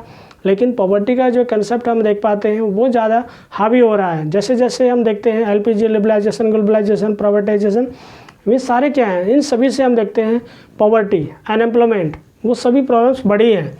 लेकिन इन सभी प्रॉब्लम्स पर ध्यान कौन देगा, गवर्नमेंट देगी। और गवर्नमेंट के साथ साथ में हम कह सकते हैं हम सभी की भी रिस्पॉन्सिबिलिटी है, ठीक है ना, कि हम प्रॉपर जो एक सिस्टम में कंट्रीब्यूशन हम कर पाएँ, तभी जा कर के एक हेल्थी पब्लिक ओपिनियन बन पाएगा। चलिए नेक्स्ट हम बात करते हैं सामाजिक बुराइयाँ। सामाजिक बुराइयों को लेकर अगर हम बात करें, बहुत सारी सामाजिक बुराइयाँ हो सकती हैं, ठीक है ना। अगर हम देखते हैं सोसाइटी में, फिर उसमें क्या होता है, हम बहुत सारे ट्रेडिशनल्स को फॉलो करते हैं, जो परंपराएं होती हैं, अगर हम उनको फॉलो करते हैं तो धीरे धीरे हम ये भी देखते हैं हम बहुत सारी समस्याएं, ठीक है ना, जो सामाजिक बुराइयां हम उसमें भी अपना कंट्रीब्यूशन दे रहे होते हैं। लेकिन हमें भी देखते हैं जब हम इन सभी का बहिष्कार करते हैं या उन ट्रेडिशनल्स को फॉलो नहीं करते, जो कहीं ना कहीं पर किसी भी पर्सन का हम कह सकते हैं एक्सप्लॉयटेशन की वजह बने या फिर हरासमेंट की वजह बने, ठीक है ना, ये भी एक बड़ा रीज़न है। तो हम ये देख सकते हैं जो सामाजिक बुराइयां की हम बात कर रहे हैं उसके लिए ज़रूरी क्या है, हम बहुत सारा हम ये भी देखते हैं जो सोशल इविल्स की हम बात कर रहे हैं, सामाजिक बुराइयाँ, ठीक है ना, उन सभी को लेकर हम एक पॉजिटिव रिस्पॉन्स कैसे कर सकते हैं। उसके लिए हमारा एजुकेटेड होना, हमारा शिक्षित होना सबसे बड़ी बात है। और उसको लेकर हम जो देखते हैं सोसाइटी की अपनी मेंटेलिटी क्या है, ठीक है ना, उस पर वो भी डिपेंड करता है। अगर हमारी मेंटेलिटी पॉजिटिव है तो डेफिनेटली हम सामाजिक बुराइयों को लेकर भी ध्यान देंगे। और हमें भी देखते हैं बहुत सारी सामाजिक बुराइयाँ हो सकती है दहेज प्रथा को लेकर, ठीक है ना, दहेज प्रथा के साथ साथ में और भी बहुत सारी ऐसी सामाजिक बुराइयाँ हैं, ठीक है ना, जिन पर हम ध्यान देने की आवश्यकता है। चलिए उसके बाद नेक्स्ट अगर हम बात करते हैं एजुकेशन सिस्टम। एजुकेशन सिस्टम भी हम देख सकते हैं, अगर हम किसी भी सोसाइटी के डेवलपमेंट की हम बात करें या किसी भी कंट्री का अगर डेवलपमेंट होता है तो उसके जो भी पीपल्स होते हैं अगर वो वेल एजुकेटेड है, पढ़े लिखे हैं और टेक्निकल या हम कहें टेक्नोलॉजी में भी बहुत एडवांस है, तो हम कह सकते हैं एक एजुकेशन सिस्टम भी अच्छा है और उस कंट्री के लिए भी बेहतर है और पीपल्स के लिए भी, जनता के लिए, सरकार के लिए, देश के लिए, सभी के लिए बेहतर है। लेकिन हम बात करते हैं कि जो शिक्षा प्रणाली है, एजुकेशन सिस्टम में बहुत सारे दोष भी हो सकते हैं। ऐसा तो नहीं है कि एजुकेशन सिस्टम को बनाया इसलिए गया है कि उसमें कोई दोष ही नहीं होंगे। हमें भी देखते हैं, डिपेंड करता है गवर्नमेंट किस तरह की एजुकेशन सिस्टम को बनाती है। अगर हम कहें, अगर हम बहुत सारे जो एक टेक्निकल एजुकेशन है, ठीक है ना, अगर उस पर हम स्पेशली ध्यान दे रहे हैं तो डेफिनेटली हमारी बहुत सारी जो नीड्स हैं, आवश्यकताएं हैं, हम देखते हैं कि हम टेक्नोलॉजी पर ही डिपेंड है। एट प्रेजेंट में हमारी जैसे जैसे आवश्यकताएं बढ़ रही हैं तो हम टेक्नोलॉजी पर डिपेंड होते जा रहे हैं। लेकिन अगर हम कहें जो हमारी एजुकेशन सिस्टम है, अगर उसमें भी बहुत सारी कमियां होंगी और उसको हम दूर नहीं कर पाएंगे तो फिर एक हेल्थी पब्लिक ओपिनियन वो भी नहीं हो पाएगा, ठीक है ना। तो हमारी शिक्षा प्रणाली में हम देखते हैं कि जो प्राइमरी एजुकेशन है, अगर हम प्राइमरी एजुकेशन में ही हम बात करें और उसके बाद सेकेंडरी एजुकेशन की हम बात करते हैं और फिर हायर एजुकेशन, तो हम यहाँ पर देखते हैं यहाँ पर एक सिमिलरिटी होनी चाहिए। इट मीन्स अगर हम देखते हैं प्राइमरी एजुकेशन जो गवर्नमेंट के जो एजुकेशन सिस्टम है वो डिफरेंट तरीके का है और जो प्राइवेट अगर हम बात करते हैं एजुकेशन सिस्टम है वो डिफरेंट तरीके का है, ठीक है ना। तो हमें भी देखते हैं इस तरह का जो एक एजुकेशन सिस्टम है ऑलरेडी कहीं ना कहीं पर एक डिस्क्रिमिनेशन क्रिएट करता है। पब्लिक कहीं ना कहीं पर अपने माइंड को लेकर सोचती है कि किस तरह का सिस्टम बना हुआ है और एक हेल्थी पब्लिक ओपिनियन नहीं बन पाता। लेकिन हमें देखते हैं फिर बाद में धीरे धीरे हायर स्टडीज़ में भी हम जाएँ, वहाँ पर भी बहुत सारी गवर्नमेंट यूनिवर्सिटीज़ हैं, फिर प्राइवेट यूनिवर्सिटीज़ हैं, ठीक है ना, उसको लेकर भी हम देखते हैं सभी तरह का सिस्टम, हम बहुत सारी चीज़ें डिफरेंट देख पाते हैं। तो एजुकेशन सिस्टम जितना अच्छा होगा, जितना एक इक्वलिटी को लेकर हम कहें, जितना सिमिलर होगा एजुकेशन सिस्टम सभी के लिए एक जैसा होगा, तो उससे हम कह सकते हैं कि ये सोसाइटी में बहुत ज़्यादा, सोसाइटी को भी अच्छे से हम देख पाते हैं, उसमें भी कंट्रीब्यूशन हो पाएगा इसके बेनिफिट से और एक जनता में भी एक अच्छा एक पब्लिक ओपिनियन बन पाएगा। चलिए अब बात करते हैं सांप्रदायिकता, कम्युनलिज्म की हम बात करते हैं। आखिर सांप्रदायिकता, ठीक है ना, आखिर सांप्रदायिकता कहते किसको है। सिंपली अगर हम कहें अपने धर्म को श्रेष्ठ समझना और दूसरे के धर्म को नीचा समझना, उसको हम सांप्रदायिकता कहते हैं। इट मीन्स अपने धर्म को सुपीरियर मानना और अदर रिलीजन को एक लो लेवल का, ठीक है ना, मान लेना, उसको हम जनरली सांप्रदायिकता मान लेते हैं। लेकिन अब ज़रूरी ये है कि अगर हम देखते हैं बहुत सारे कंट्री कहने को तो सेकुलर होते हैं, धर्मनिरपेक्ष होते हैं, लेकिन हम ये भी देखते हैं इंडिया का अगर एग्जाम्पल लें हम, इसमें क्या है, हम कहते हैं मल्टी लैंग्वेज सिस्टम है, बहुत सारी मल्टी रिलीजियस सिस्टम है, बहुत सारे धर्म भी हैं। लेकिन हम ये भी देखते हैं आखिर सांप्रदायिक दंगे हम कहते हैं धर्म के आधार पर, धर्म के आधार पर हम देखते हैं बहुत सारे दंगे होते हैं। लेकिन जिस तरह के भी दंगे होते हैं इस तरह हम देखते हैं कभी हिंदू मुस्लिम दंगे, ठीक है ना, और ये भी देख सकते हैं कि इन सभी जितने भी राइट्स की हम बात कर सकते हैं, कम्युनल राइट्स की हम बात करें, सांप्रदायिक दंगे होते हैं, इसमें सबसे ज़्यादा लॉस किसका होता है। हमें देखते हैं कि सबसे ज़्यादा पब्लिक लॉस होता है, पब्लिक का भी लॉस होता है और प्रॉपर्टी का भी लॉस होता है। और इन सभी से हमारा जो एक हेल्थी पब्लिक ओपिनियन है उसमें सबसे बड़ी प्रॉब्लम्स क्रिएट होती है, ठीक है ना। और जितनी ज़्यादा प्रॉब्लम्स क्रिएट होगी तो उतना ही हम पीछे चले जाते हैं, ठीक है ना। तो इस तरह से हम देख सकते हैं ये भी एक प्रॉब्लम जनरेट करता है। और उसके बाद हम बात कर सकते हैं नेक्स्ट, अगर हम बात करें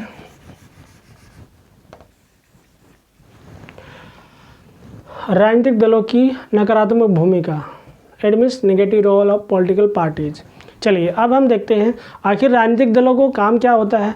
पॉलिटिकल पार्टीज का स्पेशली काम है कि सोसाइटी में डेवलपमेंट करें, सोसाइटी में अपना कंट्रीब्यूशन कर पाएँ, समाज के लिए कुछ पॉजिटिव रिस्पॉन्स कर पाएँ। लेकिन अभी हम देख पाते हैं, अगर हम इंडिया का एक एग्जाम्पल लें तो धीरे धीरे या और भी बहुत सारे कंट्रीज़ का हम देख सकते हैं कि पॉलिटिकल पार्टीज, ठीक है ना, अपने सेल्फ इंटरेस्ट को ज़्यादा स्पेशली फोकस कर रही है।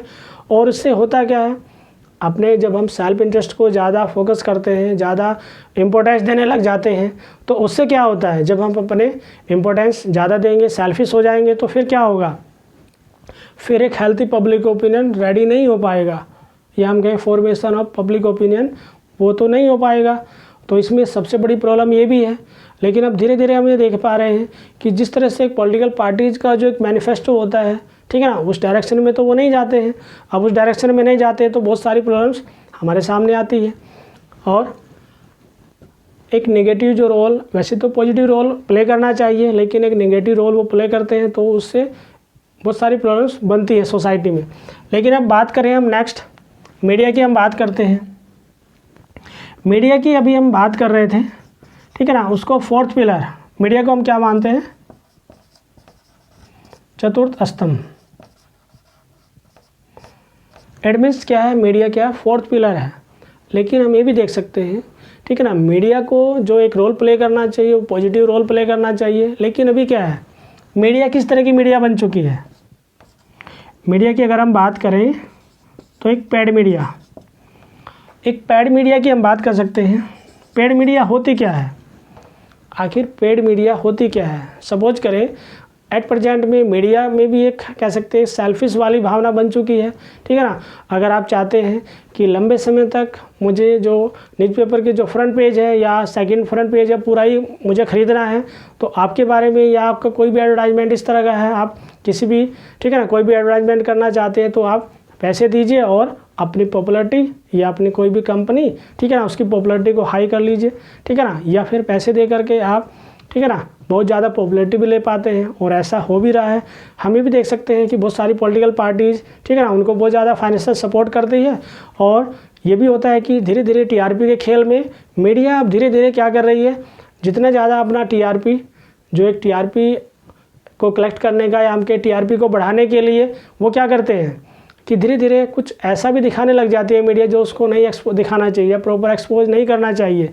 और उसका सबसे बड़ा एग्जांपल हम कह सकते हैं नेगेटिव जो एक रोल की हम बात कर सकते हैं, या नेगेटिव रोल ऑफ मीडिया की हम बात करें, जैसे हम बात कर सकते हैं मुंबई का ताज होटल, ओबराय होटल, आप सभी ने सुना होगा, ठीक है ना। उसमें क्या है, टेररिस्ट की जो एक्टिविटी है, ठीक है ना, तो 2008 में 2008 में जो हम देख पाते हैं 2008 में इस तरह की घटना हुई और उसको मीडिया कवरेज, लाइव कवरेज करता रहा। लेकिन जो उसको एक पॉजिटिव रोल प्ले करना चाहिए था, ठीक है ना, उसने नहीं किया। और हमेशा हम कह सकते हैं लगभग 72 आवर्स, 72 घंटे एक डर में हम जीते रहे। और बहुत से लोग ऐसे भी थे मुंबई में जो घर से बाहर नहीं निकलना चाहते थे। क्यों? क्योंकि वो सारा कुछ लाइव देख रहे हैं। और उससे ये भी हुआ कि लंबे समय तक आतंकवादी घटनाएं, जो टेररिस्ट की जो एक्टिविटी है वो कंटिन्यू चलती रही। लेकिन इसी के तो एक एग्जांपल दिया हमने, बहुत सारा इस तरह का जो एक मीडिया के पास जो रोल होता है जो उसको प्ले करना चाहिए वो नहीं कर पाती, तो उससे एक हेल्थी पब्लिक ओपिनियन रेडी नहीं हो पाता। लेकिन हम समझ ही सकते हैं मीडिया किस तरह के रोल को प्ले कर रही है। जो कॉमन इशू होते हैं, जो सामाजिक मुद्दे होते हैं, उसको प्रॉपर एक्सपोज नहीं करती है। लेकिन जो हमारी सेलिब्रिटीज़ होती हैं, ठीक है ना, उनको अगर कुछ भी तरह की प्रॉब्लम्स आती है, ठीक है ना, अगर किसी बिग सेलिब्रिटी की हम बात करें, उसको फीवर भी है तो उसको भी ये बताएंगे कि आज इस तरह का फीवर है और इस हॉस्पिटल में एडमिट है, ठीक है ना। लेकिन अगर हम देखते हैं कॉमन इशू, बहुत सारे इशू हो सकते हैं जिसको प्रॉपर मीडिया एक्सपोज कर सकता है, लेकिन नहीं करता है, क्योंकि वहाँ से उसको टीआरपी नहीं मिलेगी। टीआरपी नहीं मिलेगी तो उसकी पॉपुलैरिटी, उसके चैनल को देखेगा कौन, बहुत सारी प्रॉब्लम्स हैं। लेकिन जो उसको करना चाहिए वो नहीं कर पाते। लेकिन अब बात करते हैं नेक्स्ट और लास्ट, नैतिक मूल्य का पतन, हम कह सकते हैं डिक्लाइन ऑफ मोरल वैल्यू। लेकिन मोरल वैल्यू का जितना पॉजिटिव हम देखते हैं, अगर हमारी लाइफ में मोरल वैल्यू हमारे बने हुए हैं तो हम सोसाइटी के लिए अच्छा सोचेंगे, ठीक है ना, और सोसाइटी को भी अच्छे से हम मैनेज कर सकते हैं। लेकिन जैसे जैसे हम कह सकते हैं हमारे जो नैतिक मूल्य का जो पतन होता है, ठीक है ना, तो हम धीरे धीरे फिर क्या होते हैं, सेल्फिश बनना शुरू कर देते हैं। और स्पेशली अगर हम पॉलिटिकल पार्टीज़ या हम किसी भी पॉलिटिशियन से हम इसको जोड़ते हैं तो हम कह सकते हैं बड़े बड़े स्कैम हो जाते हैं, बड़े बड़े घोटाले होते हैं, ठीक है ना। तो वो कब होते हैं, जब हम अपने बारे में ज़्यादा सोचते हैं और सोसाइटी के बारे में कम सोचने लग जाते हैं, तो फिर तब जा कर के हम कह सकते हैं, इससे भी हम कहते हैं कि सोसाइटी में बहुत सारी प्रॉब्लम जनरेट होती है और एक हेल्थी पब्लिक ओपिनियन जनमत रेडी नहीं हो पाता। तो दोस्तों ये हमने इसको कंप्लीट किया है कि बहुत सारी जो बाधाएं हैं पब्लिक ओपिनियन के, हम देखते हैं पब्लिक ओपिनियन नहीं हो पाता, ठीक है ना। लेकिन उसके लिए बहुत सारे एफर्ट्स अगर हम करें, ठीक है ना, अगर मीडिया अच्छे से रोल प्ले करती है, एक पॉजिटिव रिस्पांस करती है, अगर मीडिया पब्लिक के जो कॉमन इश्यू है उसको अच्छे से एक्सपोज करे, पॉलिटिकल पार्टीज़ जो उसको प्रॉपर एक्सपोज करना चाहिए, जब प्रॉपर उसको वर्क करना चाहिए, अगर वो कर पाए, ठीक है ना, तो डेफिनेटली एक हेल्थी पब्लिक ओपिनियन बन सकता है। लेकिन वो सभी हम देखते हैं, ठीक है ना, जो काम जो करना जिसको करना चाहिए वो नहीं कर पाते, तो फिर क्या होता है, फिर एक हेल्थी पब्लिक ओपिनियन नहीं बन पाता। तो दोस्तों इसके बाद भी अगर आपको लगता है कोई भी क्वेरी है तो कमेंट बॉक्स में मेंशन कीजिए और इस वीडियो को अच्छे से आप देखिए ताकि कंसेप्ट क्लियर हो पाए। Thanks for watching the video.